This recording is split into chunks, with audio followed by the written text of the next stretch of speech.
Okay, thank you very much. We will now be proceeding with the second session, which will be led by Advocate Dumisa Ntsebeza, and he will be speaking to us on the TRC and apartheid crime investigations. So, before we commence with your, you can actually sit or stand. Which do you prefer? I'll try and stand. You try to stand. I have an option. I'll stand, sit. Okay, you can do both. You see, before we start with your narrative, I just wanted to pull a few things together. So, the focus of this particular session is the apartheid economic crime, and that has its genesis in the United Nations embargo on the arms, on dealing arms with South Africa, that traveled through decades of circumvention by different entities of that embargo, and fast forward to the dawn of democracy in South Africa. So what was narrated to the panel and to the House this morning was an aspect of with the degree to which the TRC investigated the economic crimes in as far as they related to the United Nations embargo. And it was suggested that part of the reason why the South African government didn't support the litigation in the United States, for example, like groups like Kulumani, was because their argument was that the TRC was dealing with that stuff.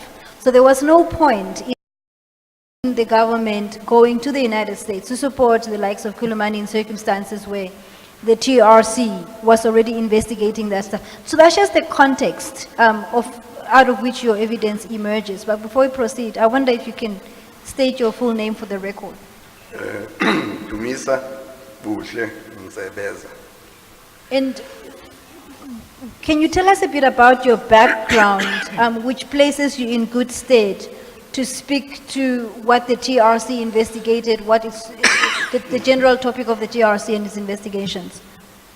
I was one of the commissioners appointed by President Mandela in 1995 to be a commissioner in the Truth and Reconciliation Commission.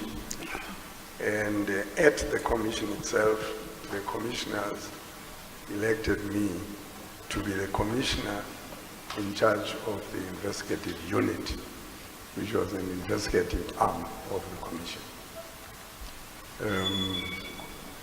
I have therefore, in that capacity, was the commissioner monitoring the investigation by the investigation unit.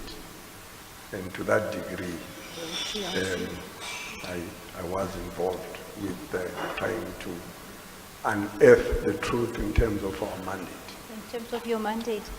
And what were the contours of your mandate? And more directly, what was the role of the TRC in post-apartheid South Africa?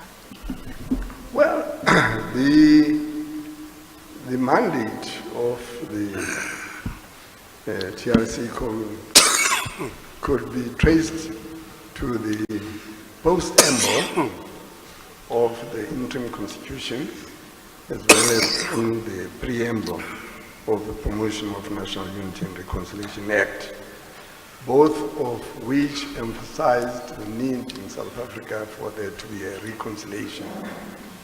And even though the main thrust of the mandate was to promote national unity and reconciliation between the perpetrators of gross violations of human rights and the TRC Act, so-called, defined gross violations of human rights as killings, abductions, torture, and severe treatment.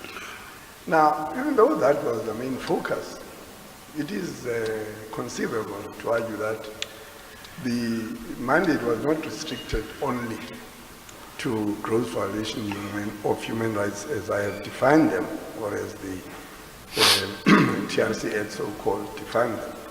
It was also,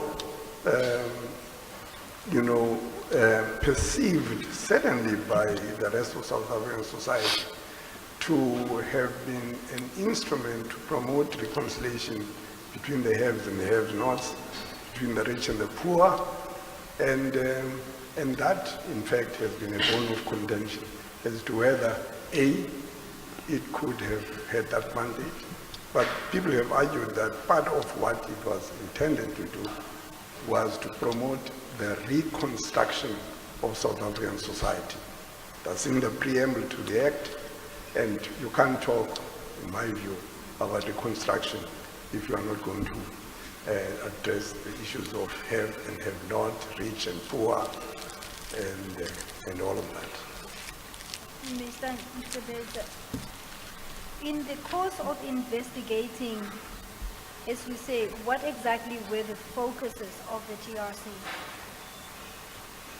Well, in the investigations, it's fair to say that the TRC focused on investigating the gross violations of human rights, as I've indicated. And it was only in the course of the commission's work that, after a debate between the commissioners, it was clear that it would not have fulfilled its mandate if it only restricted its mandate to what one would call, killings, abductions, torture, and severe treatment. It would not be discharging its mandate if it did not also look at the socio-economic position of what apartheid had occasioned through its system of deprivation of the majority of the people. And that is why, therefore, the TRC began to look at investigating what this tribunal calls the economic crimes. But, all it did was to have special hearings. And one of the special hearings focused on businesses, the role of big business in South Africa, and people were asked to make submissions. And by and large, captains of industry came to the TRC as part of that, fact-gathering exercise and made submissions to the TRC, from which the TRC drew its conclusions. The thesis of this particular section is that international corporations or international banks aided and abetted the apartheid state in circumventing the United Nations embargo. Was that something that the TRC looked at? The role of international private or state actors? Well,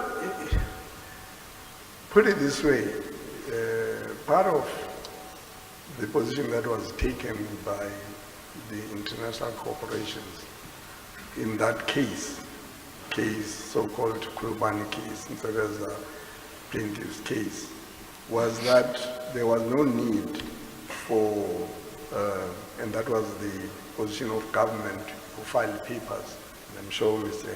Abrams has dealt with, or could have dealt with in his testimony. Part of what they said was that there was no need for that international tribunal, which has a court, in fact, in New York, to look into the aspects of whether the apartheid order aided and abetted the perpetration of gross violations of human rights in contravention of international human rights law. They said it was because the TRC had dealt with this. Now, that was not true, because the TRC did not have any of the big corporations or any of their subsidiaries coming to it and apply for amnesty, because it would have been in the context of them applying for amnesty that it could then be said they got amnesty in the way in which perpetrators of gross violations of human rights, as I've defined them, obtained amnesty. It didn't matter whether a person had committed a murder or a killing as defined, if they met the requirements of the granting or denial of amnesty. If they met the requirement for the granting of amnesty, they would get amnesty. however heinous the crime in relation to which they are applying for amnesty. Now, big business didn't do that. In fact, the evidence before the commission will show that all that they came there was to justify the roles that they played. Like, for instance, justifying to what extent apartheid, through its racial laws, was a hindrance to the proliferation of their businesses, stuff like that. So when you refer to big business, you're speaking necessarily about big business in South Africa, is that right? Both South African big business and the international big business.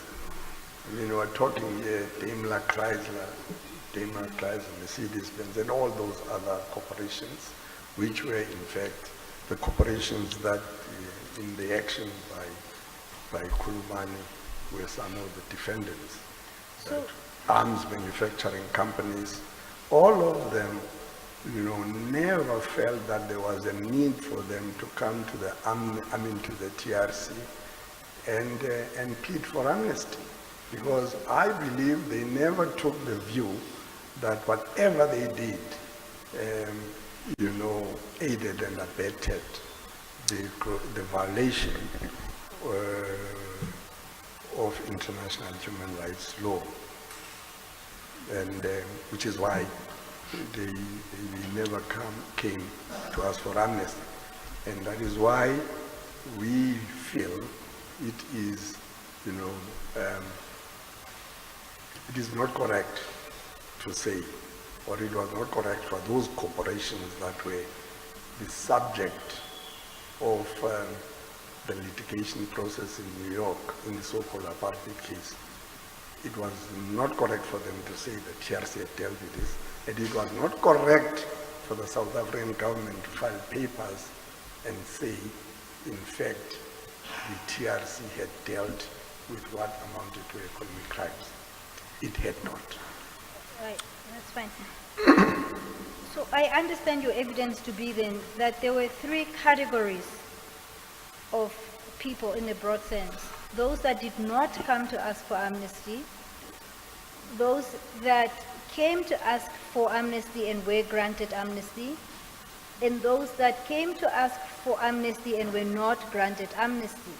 Yes. Now, the question is in relation to the latter category. Those that came to ask for amnesty and denied amnesty, were they ever held accountable?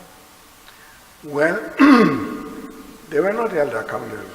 Let me just say that those who did not get amnesty, having come to the amnesty committee of the TRC, did not get amnesty because, by and large, and this is my view of what the amnesty committee did, there were various, criteria that had to be met in order for one to get amnesty.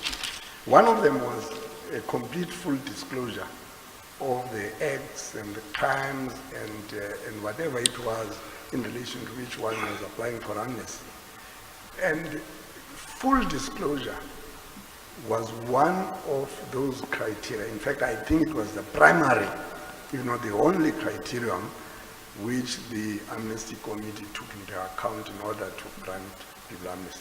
So people came before the amnesty committee to sanitize their versions, or because they thought the TRC was not aware of the details of some of the acts, crimes, and doings in relation to which they were applying for amnesty. And when they were exposed to have been lying, I make bold to submit that the Amnesty Commission committee took the view that they had not made a full disclosure, and therefore they did not deserve to get amnesty. Now, as at the end of the TRC period, you found that our investigative unit had collected a lot of information, some of which could not be pursued by way of investigation, and that is the body of evidence. I think about 17 or so files, 200 cases basically, that was handed to the Justice Department for further prosecution, because the Act, if you remember, the Promotion of National Unity and Reconciliation Act had made it very clear that if one applies for amnesty, doesn't get amnesty for whatever reason, probably because they didn't make a full disclosure, then the suspended criminal justice system, which had been suspended for the period during which people should make applications for amnesty, kicked in, and those who had not been granted amnesty, either because they didn't apply for amnesty or they applied for amnesty and didn't get it, which is the third category in your indication, those people ought to have been prosecuted. Now, we handed over cases, very many cases, to the National Prosecuting Authority for them to prosecute, because there was no way to prosecute people whom we believed had been involved in gross violations of human rights, in violation of gross violation of human rights, and had applied for amnesty and had not got amnesty. Now the question is, why has there been a scarcity of prosecutions? My conclusion is that there has been no political will on the post-apartheid establishment to pursue and prosecute those who ought to have been prosecuted, precisely because they never got amnesty, either because they didn't apply, or they applied, sanitized their versions, came and gave us a tissue flies, were denied amnesty by the Amnesty Committee, and therefore were legitimately people or entities that could be charged, and that has not happened. Now, why has it not happened? I've indicated that it seems to me that there was no political will, and it is clear now from everything that we are beginning to see that there was certainly in the case of Nokuthula Simelane, who is a person who was abducted at Carlton Center Hotel in 1983, disappeared, and is presumed to have been murdered by the security police. Now, for a long time, there was no prosecution of any of the police who were involved. Some of whom had come to apply for amnesty, got amnesty for abduction, but did not get amnesty for killing because they never disclosed where the body could be found. Now, those are the people who the Nokuthula Simelane's relatives brought an application, and that application was to compel the NPA, National Prosecuting Authorities, to prosecute those people who had been involved. And it's amazing what one finds by way of disclosures in the affidavits. There was one affidavit by Advocate Ackerman, who was in the prosecutorial services at the time, who made it clear that there was political interference. It gives a detail about how there was political interference in their attempt to deal with all those cases that the TRC had handed over to them. And another person who gave an affidavit was Mr. Vusi Pikoli, who was then National Director of Public Prosecutions, and who made bold to name the ministries that were responsible for, for dissuading him. In fact, he goes so far as to say it was because he refused to take their bidding that he believes he was relieved of his duties. But he himself has been a party to an affidavit that says they were told not to pursue any prosecutions related to the TRC findings.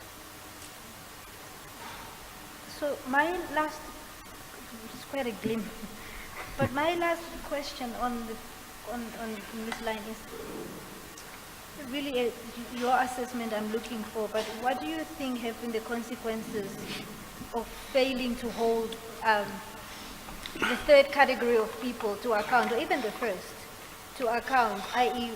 what were the consequences, or what have been the consequences of not taking anybody to book? Well, I mean, there can only be one consequence really, and that is to encourage impunity, a sense that, you know, and if one relates it to present day conditions or situations such as we see it, when once you have a situation where the rule of law does not appear to be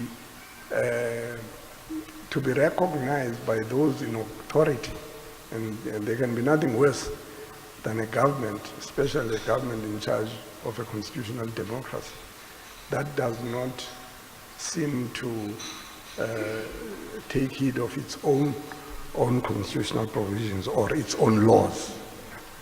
When once a culture of impunity gets encouraged, then that's a recipe to chaos. Because in my view, if the state actors are themselves the ones that do not take into account what ought to be done or what the law prescribes, then there's very little that they will be setting by way of an example for behavior by the rest of us, if they in government are not going to obey their own laws. And therefore, if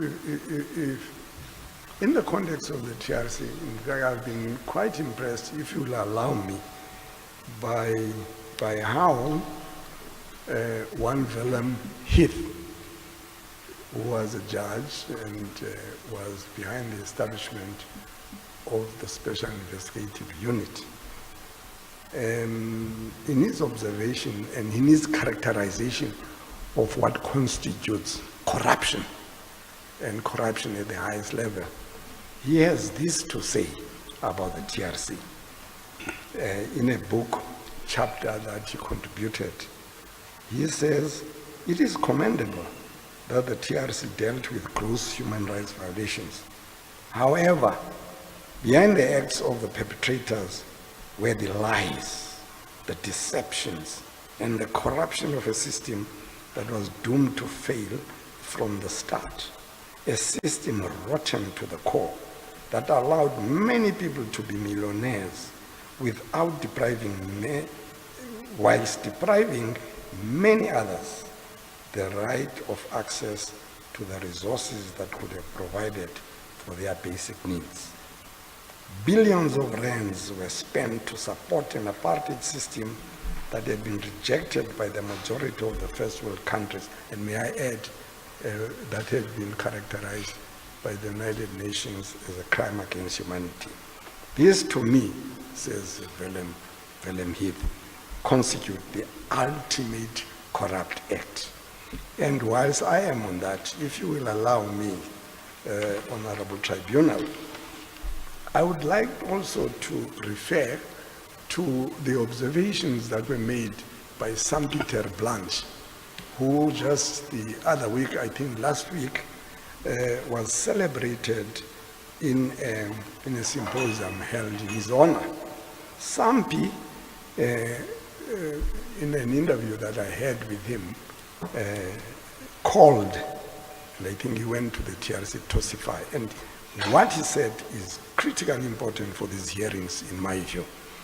He says he called for the establishment of a second Truth Commission, the task of which would be to investigate the nature and extent of what he called the structural exploitation inherent in the power structures of the political system of white political supremacy and of the economic system of racial capitalism. He called for the investigation of what he termed systemic exploitation of the majority by a minority over a period of at least 100 years.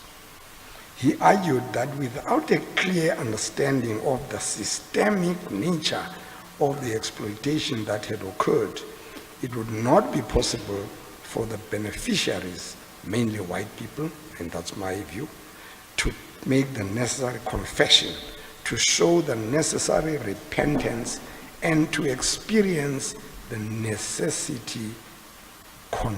necessary conversions.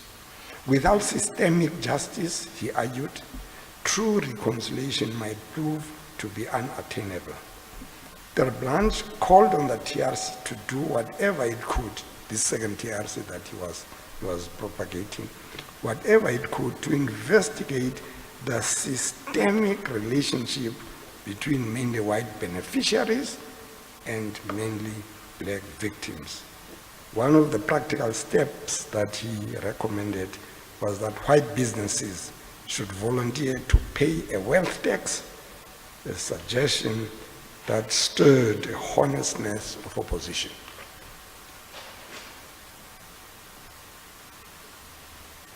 Those are my questions. The panel is now going to ask you some questions. Sorry, a bit louder. Thank you. I said, that's the end of my line of questioning, and I now hand over to the panel. Okay.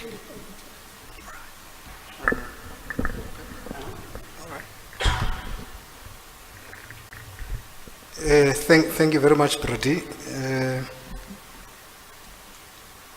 In the presentation that you gave, you spoke about the special hearing that was held on the role of business.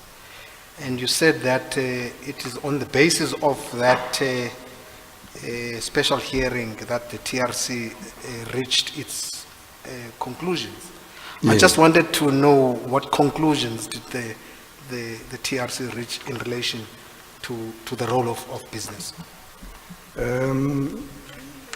I can do no better than to indicate what it was that firstly those hearings established in relation to parastatals, a subject that is very much in vogue at the present moment. One of the conclusions that the TRC came to on the basis of evidence that there was at the time was that between 1950 and 1980, international financial institutions and foreign private banks granted loans to Eskom amounting to at least $7.5 billion US. British banks contributed 26%, banks in France almost 24%, West Germany about 17%, and Switzerland more than 12%. Substantial amounts were also granted by the World Bank, public export credit agencies, and parastatal banks.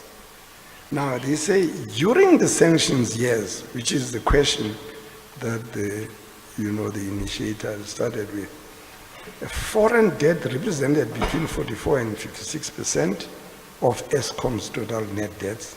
During the 1980s, Eskom's capital investment at current prices amounted to 35 billion rand. A very large part of these investments involved the importation of capital goods and services. The South African Reserve Bank provided long-term forward cover, especially in the US rand market. Now, as a parastatal within the apartheid system, Eskom produced extremely cheap energy, making the exploitation of the rich mineral endowment the foremost comparative advantage in South African relations with global markets. Now, we therefore also established the following. A, that Eskom had to promote the political objectives of the ruling party. Since the brutal bond influenced the selection of ESCOM's chief executive officer, there was seldom a conflict of interest. Thus, ESCOM offered preferential employment to poor whites as guard labor, did not recognize independent non-racial trade unions until 1987, replaced racial job caliber with security concerns in the 1980s, requiring black employees to get clearance from security police, offered long-term supplier contracts to Afrikaner coal mining companies, something rings a bell, used Afrikaner financial institutions to issue and market ESCOM public bonds in domestic market to procure foreign exchange on its behalf and administer its bank accounts, supported the implementation of the apartheid Bantustan policy by offering extra chief tariffs for industries on the so-called border areas, buttressed the state's claim to regional hegemony by controlling the development of electricity generation and distribution in occupied Namibia, propped up the colonial empire of Portugal in Angola and Mozambique by supporting the building of the Cabora Hasaba. Now, this is a whole area of indication how the parastatals were used in service of the apartheid order. And they never came to the TRC to say, for these indiscretions, we need amnesty. Thank you, Brady. Just a second question I'm quite keen to hear from you, your answers. There's been reference to the litigation in the US, in New York, and I just wondered, in the opposition from the South African government post 1994, whether the issue of investments and the issue of jobs did come up as the reasons why the South African government was opposed to the case. And if that did come up, whether as applicants, did you approach some of the people affected, like the trade unions in South Africa, and what their position was? Well, I think principally the position of the South African government in terms of its letters that it sent to the various stages of the litigation of that lawsuit. And Comrade Abrams might assist me here at some stage if my memory doesn't serve me well.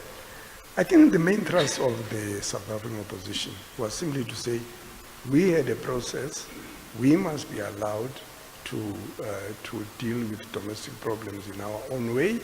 We had a TRC, it settled all the disputes, and something which I indicated was not true, given what I said relevant thereto. So that was, in my view, the main thrust of their opposition. And to the extent that international criminal law or principles of aiding and abetting could be traced to some of the cases that were decided by one of your judges here in international criminal law on aiding and abetting. The South Africans, I think, took a secondary position to the position that was taken by the corporations. And the corporations sought to distinguish the availability of the remedy of relying on aiding and abetting as a theory of liability in criminal law to be distinct from relying on that basis in relation to civil litigation. Just the last one from me. I mean, having gone through the route of litigating in the US, what options do we have presently in relation to what this tribunal is calling economic crimes? I am the last person who should be providing. Perhaps we should look at whether there are no remedies, because one of the stances that were taken by international corporations at the lawsuits in New York was that we have now a constitutional court in South Africa. It has all the remedies that we're seeking in the US, and even though we had pleaded that this was not so, I'm sure the precedent of what those who litigated in the psychosis case or silicosis case, class action, which is what we did in New York, and really holding big corporations like the mines and the mining companies. I hear in the media, and I have not asked my comrade Charles Abrams, that there is a settlement, and it does seem to me, therefore, we can resort to our own laws and see whether there is a way in which we could use the courts to get redress for those who were robbed. The problem, of course, is to think that only courts can assist or can resolve some of the issues. I think part of the role of civil society organizations is to find other than just legal ways of dealing with redress of economic crimes. And I think that's where the emphasis should be. Thank you very much for your very thorough presentation. You indicated that the TRC handed over many cases to the National Prosecution Authority, and they were not proceeded against. And I'm wondering whether you have any recollection of how many of them were commercial matters relating to the violation of UN resolutions. Well, I must be honest, I cannot off the top of my head recall whether any of the cases which we referred as the TRC's investigative unit to the NPA were of that kind. Thank you. Thank you so much. So you referred to political will as one of the hindrances to the pursuit of reparations. I'm interested to hear your opinion on how you read the political landscape right now. Do you think there's room to persuade the current government to actually open that up and pursue reparations, whether legally or by means of maybe pressure from civil society?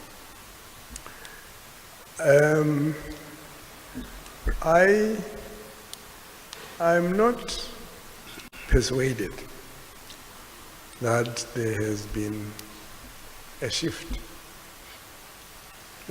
by the current government from the position that had been adopted by it when at the infancy of the apartheid case, so-called, in the US.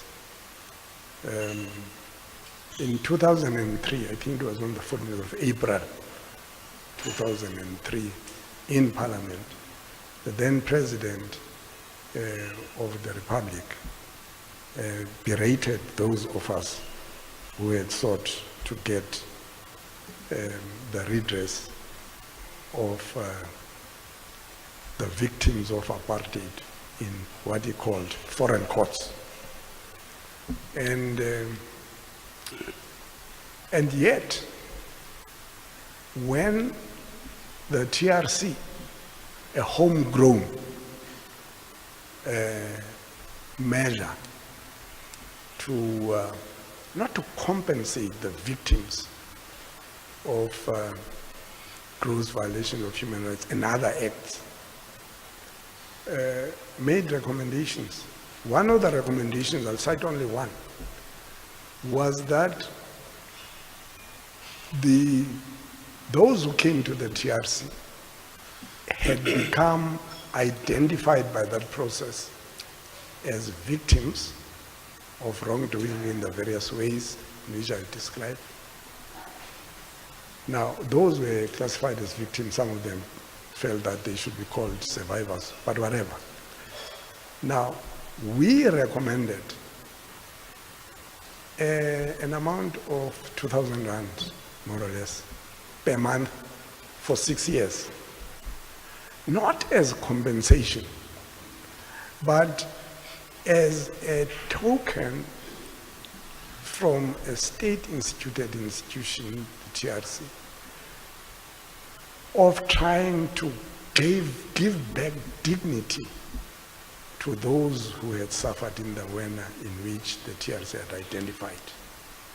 Now that would have cost government about 3 billion rands, thereabouts, but it would have been over a period of 6 years. We had also recommended the imposition of a 1% wealth tax and 1% tax on all the businesses in the Johannesburg Stock Exchange. And on a quick calculation, that would have earned the fiscus 11-something billion rands. So that would have crossed, cancelled what was claimed, or it would have cancelled what we had recommended by way of payment. Now, government rejected, kicked those recommendations in the teeth, and settled instead for a once-off payment to the victims I so identified of 30,000 rand. Once-off payment of 30,000 rand. I think that was an insult, and I think, in my humble and respectful submission, it is something that civil society should have taken as a rallying point to prevail upon its government to at least adopt the recommendation that their own commission had recommended. When one hears, and I don't want to go astray, but when one hears how many billions have been siphoned from the South African public purse, in relation to which state institutions, state-owned enterprises are implicated, then one gets worried that it is by the government that refused to authorize a TRC recommendation as reparations, not compensation, as reparations for people who had been clearly identified as having been victims of gross violations of human rights.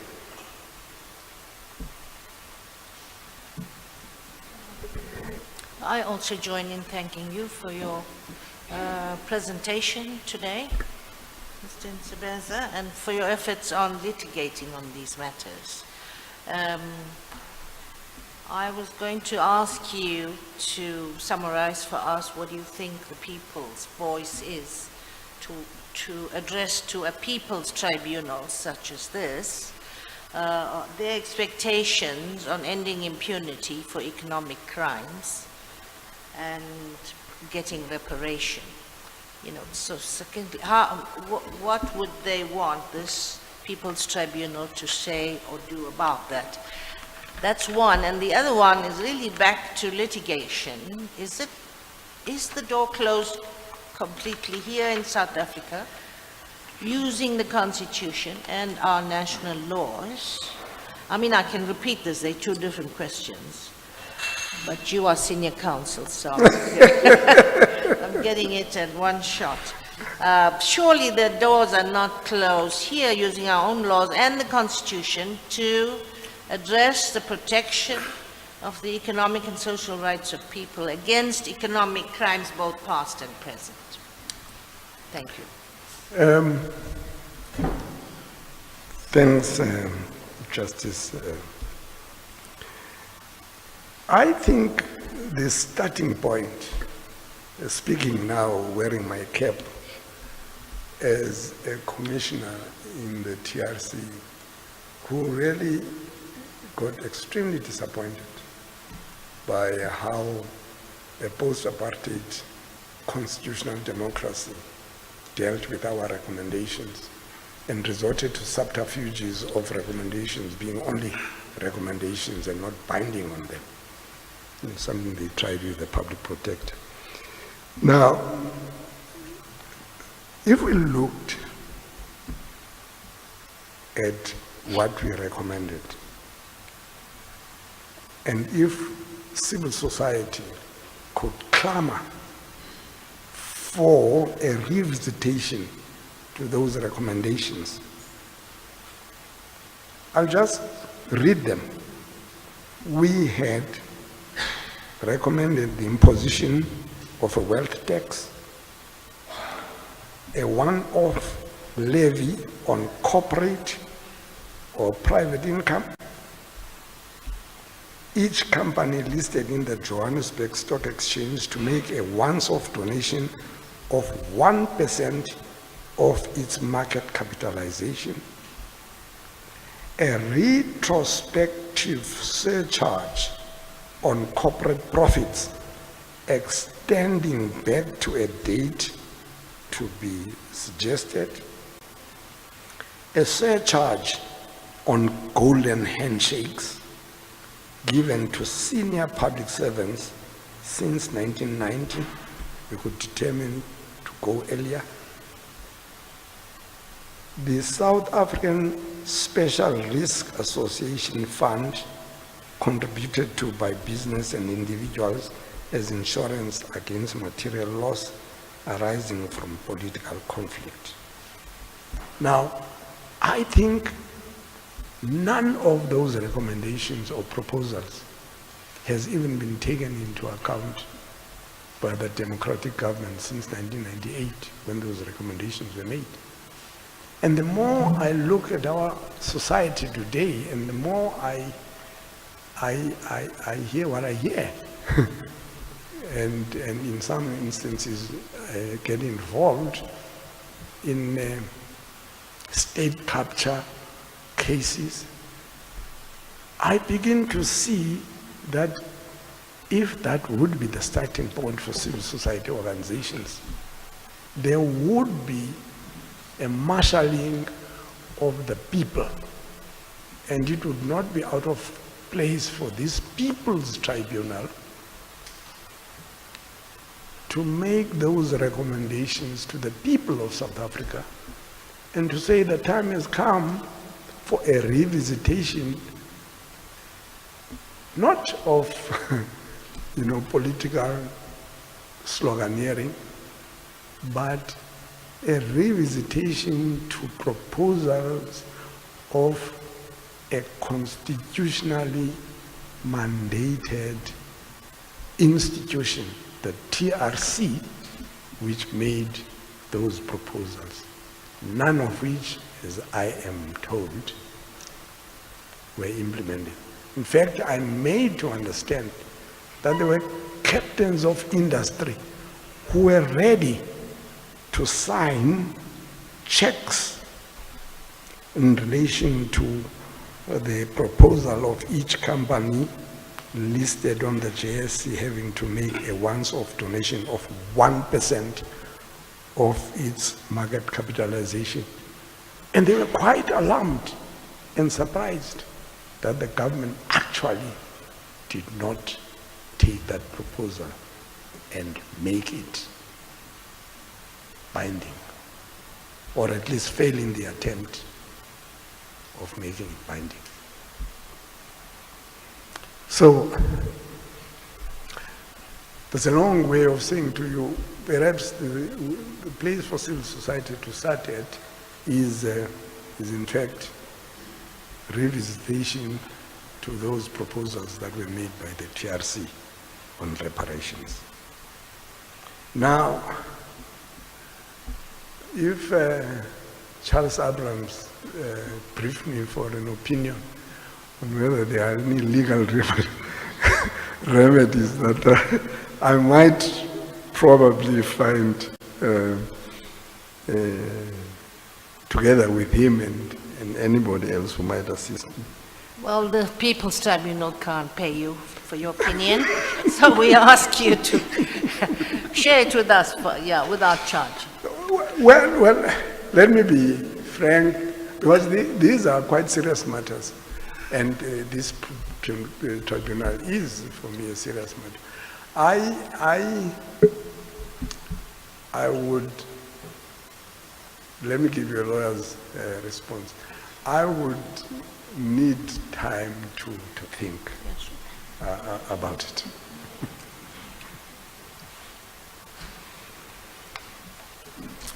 Thank you.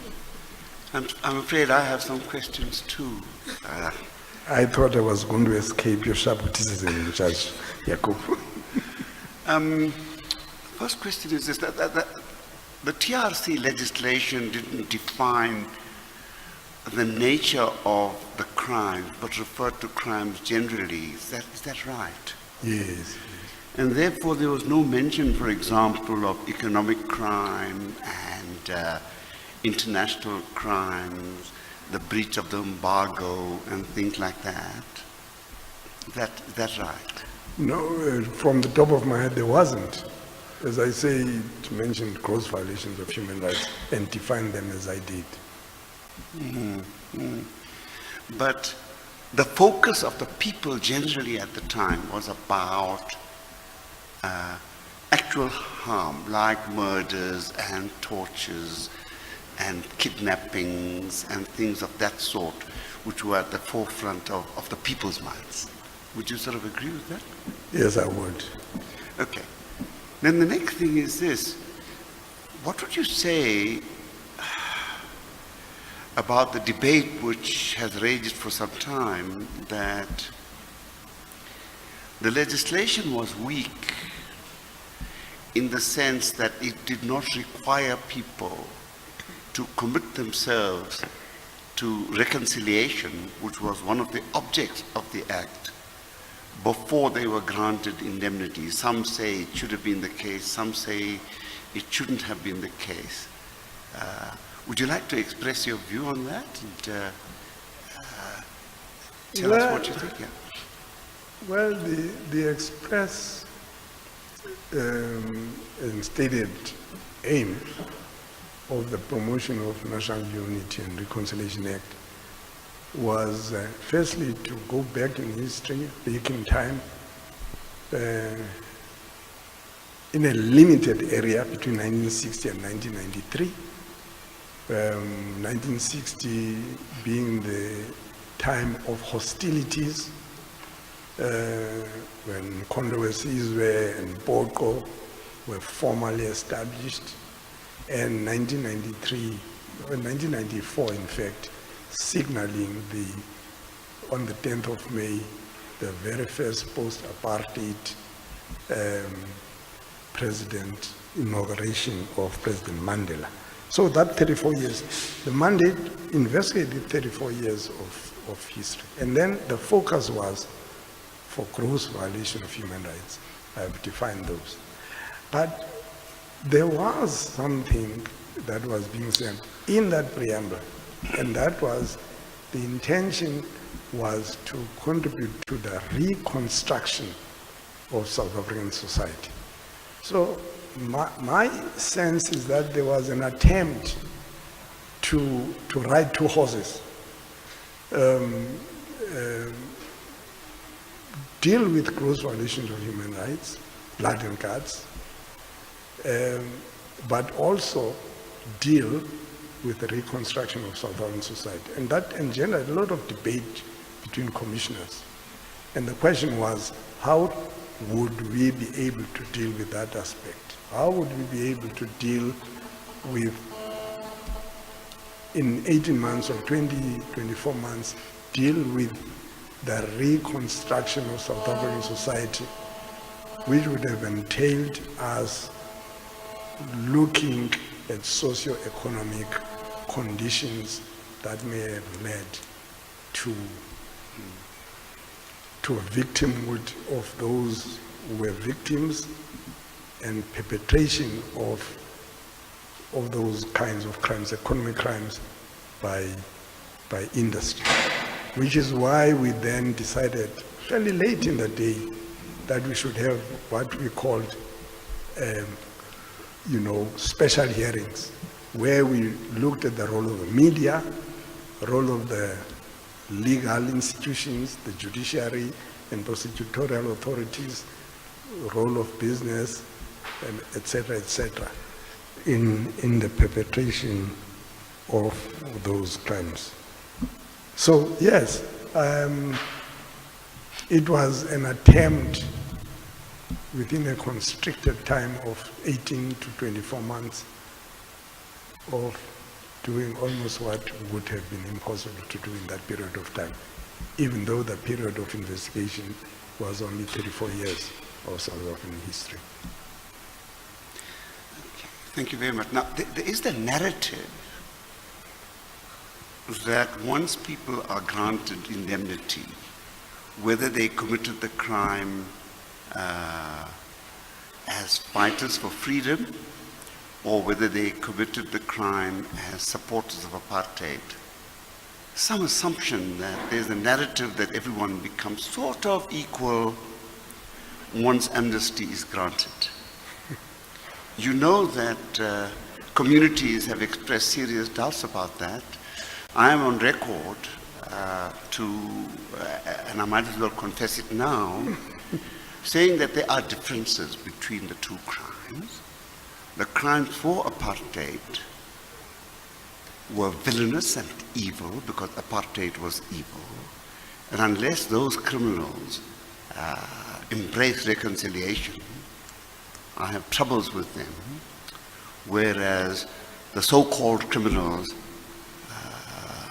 who are fighting against apartheid were in any event heroes, amnesty or not. Would you care to agree or disagree with that proposition? Well, well, I can't be everything to. Well, I mean, to be quite serious about it, it's a difficult question, like all judges' questions are.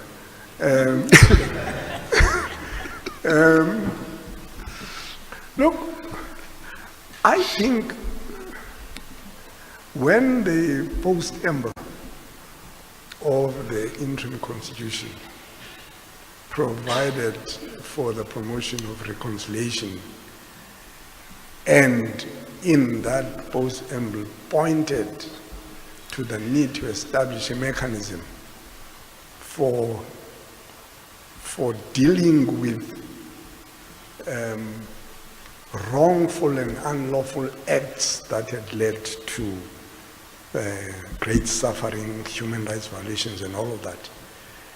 It was expecting that there would be a reception by the people of South Africa, especially those who were being given an opportunity to themselves be the promoters of reconciliation.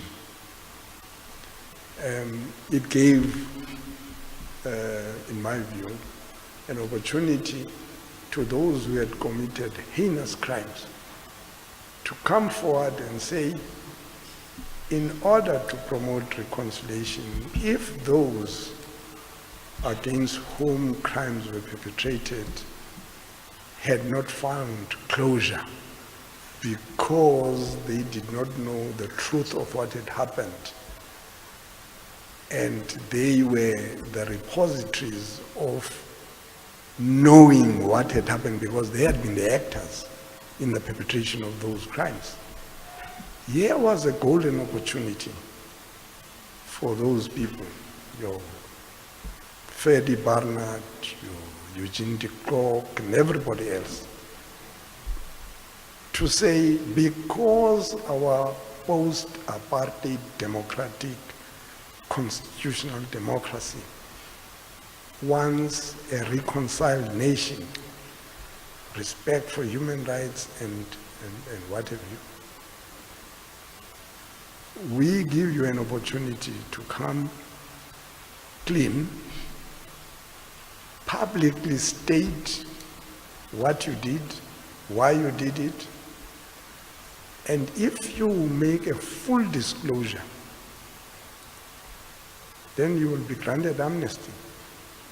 In fact, South African society, through the instrumentality of that act, I would argue, is one of the first or of the few countries that provided for amnesty in relation to crimes which not even the Rome Statute of 1998 provides amnesty for. As you know, there's no amnesty for torture, for crimes against humanity and all of that. But South Africa was prepared to suspend its own domestic criminal law and even to court the disaster of criticism by providing amnesty for even things like torture, all in an attempt for reconciliation. So there has always been a dilemma, I would argue, between those like you and me, who probably would have said, how can we grant amnesty? That is why Azapo came before the court in which you were at some stage to say, you can't really have an amnesty that provides for, for granting amnesty to people who have committed some of the most unspeakable crimes, murder of Steve Biko, etc., etc. But because the ultimate objective was reconciliation,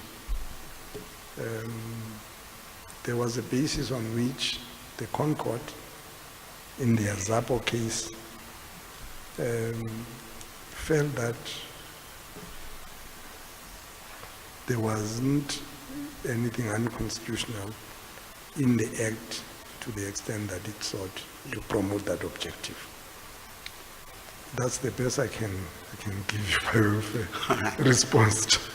Then one final issue of fact I have with you, I'm afraid, which is I would suggest to you that exploitation and oppression for not like 100 years, but for at least 300 years. Well, I was just quoting what Ter Blanche was saying, but I agree with you. It dates back to 1652 or thereabouts. Okay. Thank you very much indeed. Thank you. Thank you. You're welcome.